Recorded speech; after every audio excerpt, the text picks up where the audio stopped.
बहुत बहुत नमस्कार। देसी गाय प्रशिक्षण और संशोधन केंद्र में आपका बहुत स्वागत है।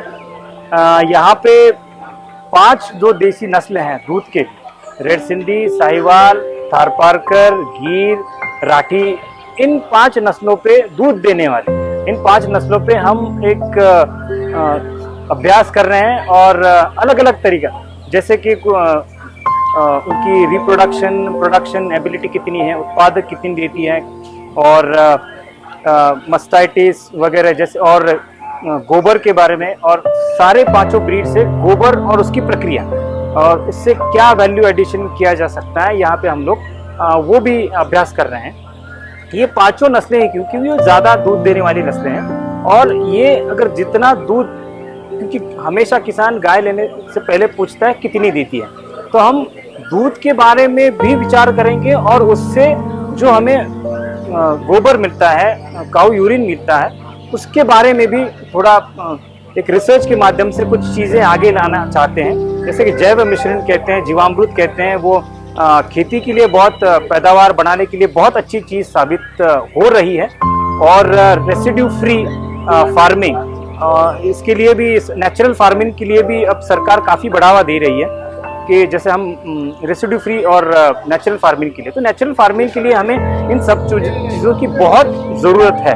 और सबकी आयु बढ़ाने के लिए, अच्छे फल सब्जी प्लेट में लाने के लिए नेचुरल फार्मिंग को जो बढ़ावा दे रही है सरकार, उसमें इन सभी गायों का बहुत बड़ा महत्व है।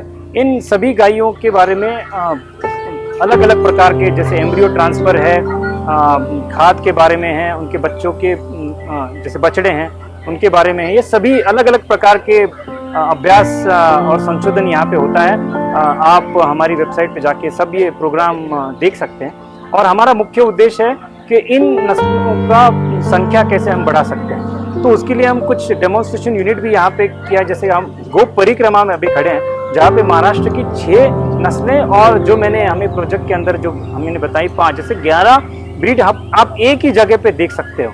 क्लाइमेट चेंज बहुत तेजी से हो रहा है, तो उसके लिए भी उसको नज़रअंदाज हम बिल्कुल नहीं कर सकते।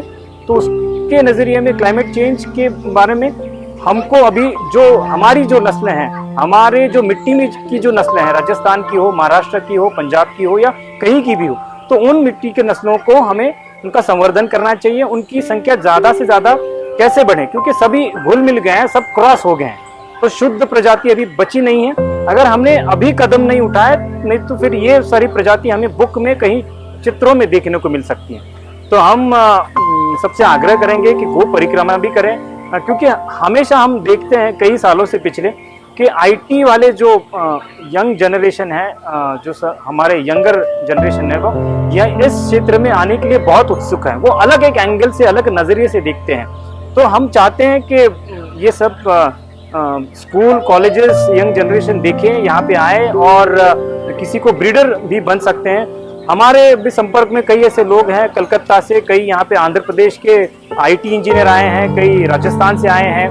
तो इनके दिमाग में कुछ और है कि क्रॉस ब्रीडिंग कैसे, एक तो पंचगव्य तैयार करके वो फिश फार्मिंग में इस्तेमाल करते हैं। तो ये अलग अलग सारी बातें अभी सामने आ रही हैं, और यंगर जनरेशन आग्रह है कि वो इसको देखें, ब्रीडर के तौर पे देखें, और अच्छी नस्लें सारी महाराष्ट्र में नहीं, सारे पूरे भारत के राज्यों में इसको फैलाएं, ताकि सभियों की संख्या अगर हम देखें तो वो बहुत कम होती जा रही है।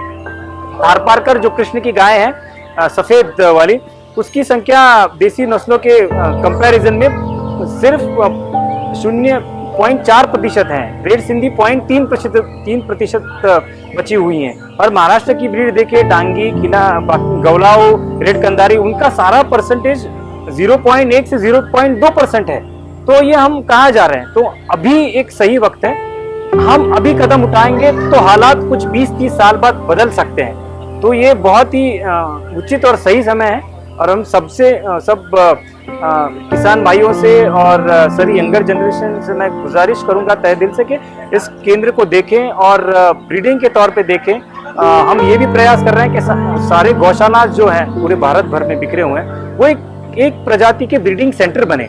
ये भी एक बहुत महत्वपूर्ण बात सभी के विचार पूर्वक से और सभी से संभाषण करते हुए हमें नजर आती है। तो ये मैं फिर से कहूँगा कि आपका हमारे केंद्र में स्वागत है, ज़रूर पधारें और इसका लाभ लें।